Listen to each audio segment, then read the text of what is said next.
like a Hellcat.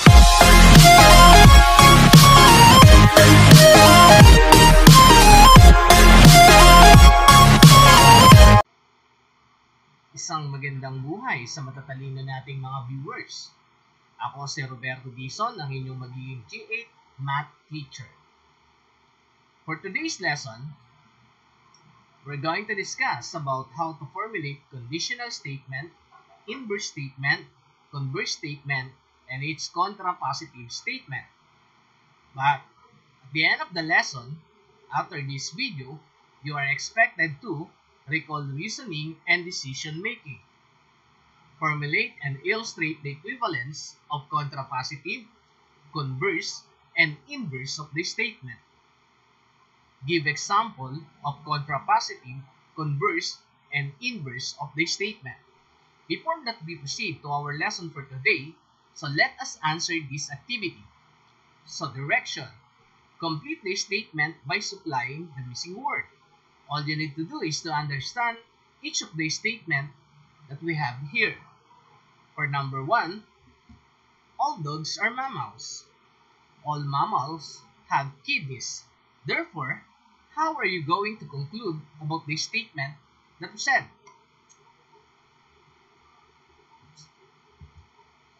Okay, so therefore we can say that all dogs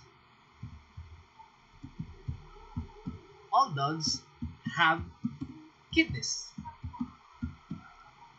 Okay, that's it. If you think the same answer, so well done. Okay, how about this? Filipinos are hospitable.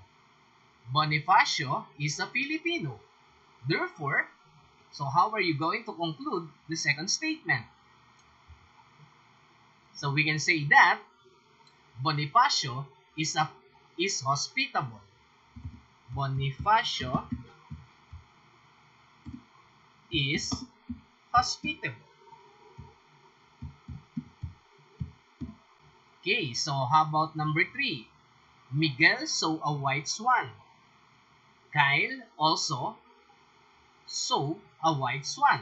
So therefore, what conclusion can you give in statement number 3? Okay, so if you say that all swan are white, you are correct. Ayan. So if we're going to complete this statement, Miguel saw a white swan, Kyle also saw a white swan, therefore, all swan are white. Okay, so let us answer number 4. 1. And Maria study hard and produce a good life. Therefore, how are you going to conclude this? So, therefore, if you study hard, therefore, if you study hard, you will produce good life. That's it. So let us examine again number 1 statement. So all dogs are mammals. All mammals have kidneys. Therefore, all dogs have kidneys. And number 2, Filipinos are hospitable. Bonifacio is a Filipino. Therefore, Bonifacio is hospitable. Number 3, Miguel saw a white swan. Kyle also saw a white swan. Therefore, we can conclude that all swan are white.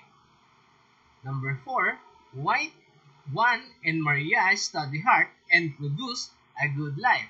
Therefore, if you study hard, you will have a good life. So that's it. So what can you say about the activity that we have? How do you find the activity? How do you make your conclusion after that we read each statement? Okay, so all of this falls under reasoning. So what is reasoning? Reasoning is the ability to think logically and analytically. So this is also under how to make a good decision. Okay, so if you're going to observe, statement number 1 and statement number 2 are under deductive reasoning. So when we said deductive reasoning, that is arrives at a specific conclusion based on generalization. Meaning, you are going to give a conclusion based on the general idea that we have.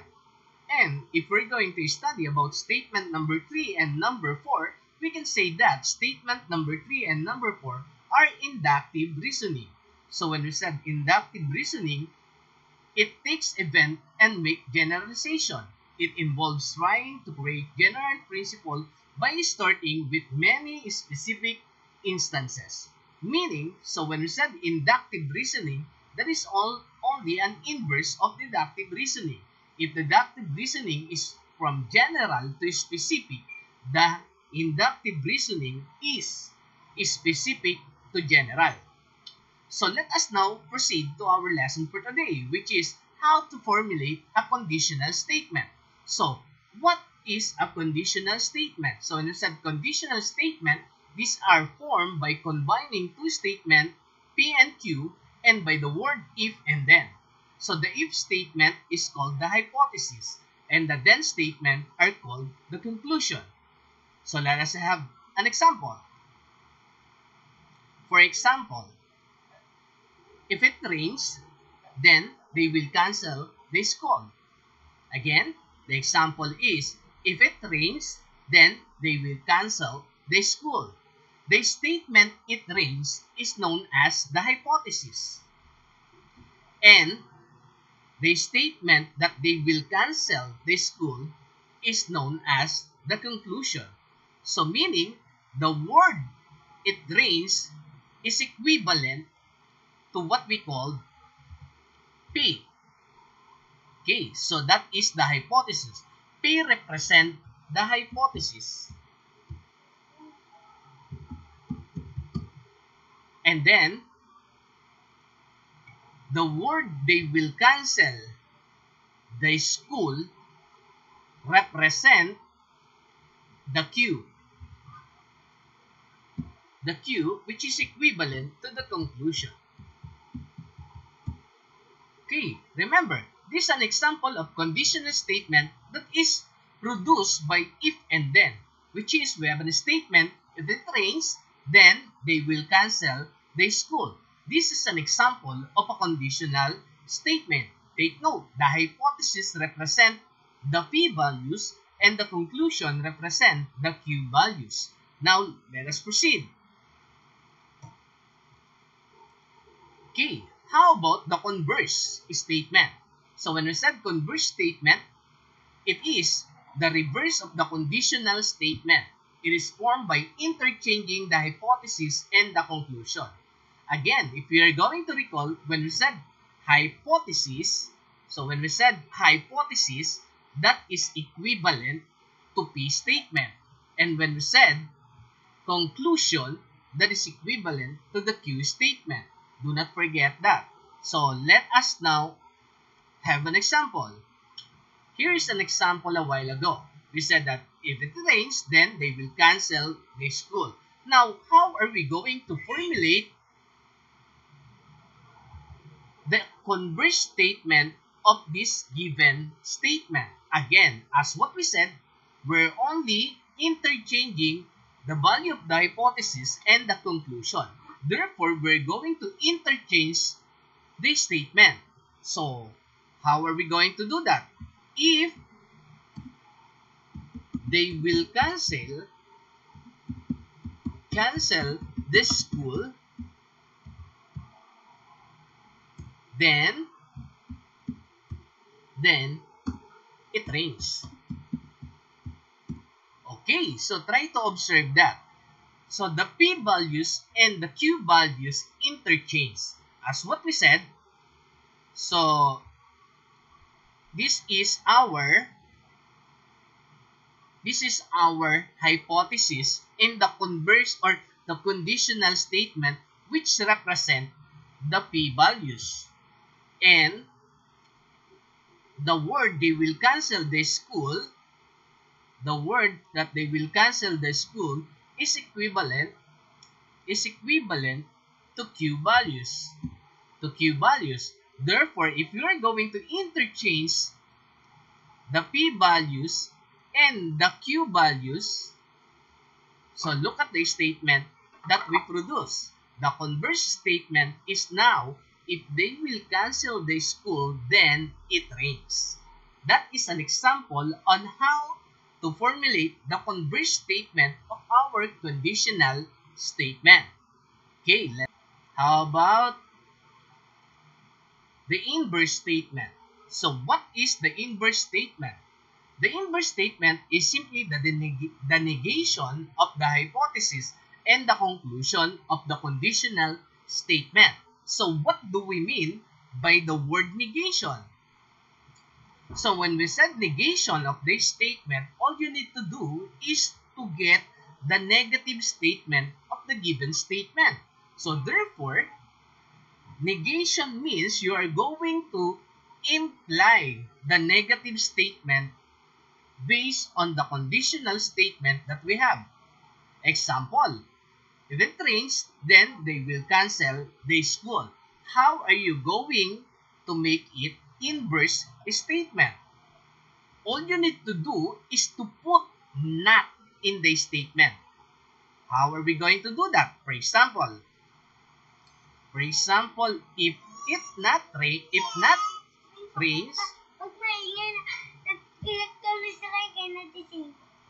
for example, if it is not raining, it's not rain, then they will not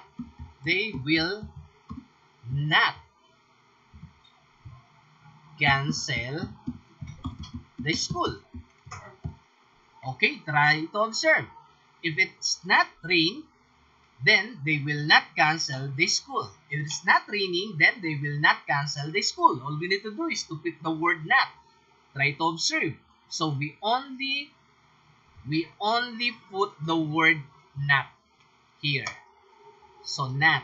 And also here. So we put the word not. So that is what we call the negation of the statement, which is we only get the negative statement based on the example that we have. That is an example of the inverse statement.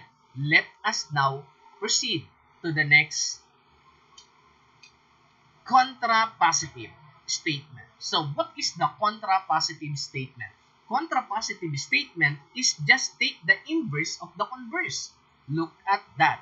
So when we said the inverse of the converse, we're going to get the example of the converse, which is if they cancel the school, then it rains. That is the converse statement that we did a while ago.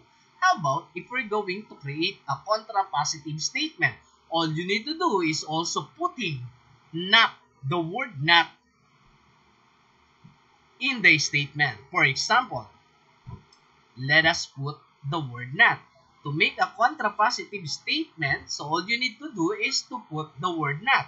If they not cancel the school, if they not cancel the school, then it is not raining. It is not raining.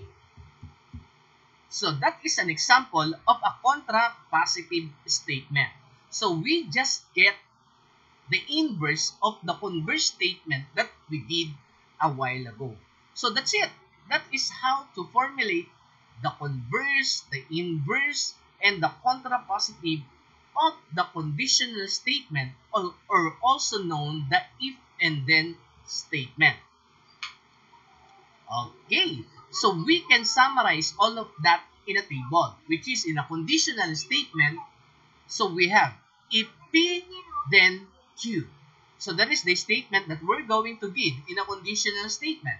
While in a converse, as you observe, we only interchange. Look at the value of P, which is the value of P is now here, and the value of Q is now here. So that is what we call interchanging the hypothesis and the conclusion. And try to look at the inverse. The inverse follow the conditional statement. But as you observe, when we only put the word not here. So, if not P, then not Q. So, that is what we call the inverse of the statement. And the contrapositive statement is we just get the inverse of the converse, which is this. So, we also put the word not. So, we put the word not, which is if not Q. So, look at here. The statement here have nothing, or there is no the word not in this statement. While in the contrapositive, there is the word not. So, try to observe and examine. You will notice that it followed the condition P and Q, which is interchanging the hypothesis and the negation of the hypothesis and the conclusion in formulating conditional statement, converse statement, inverse statement, and contrapositive statement. Now, I hope that you learned for our lesson for today, and now you can formulate your statement based on what we discussed for today.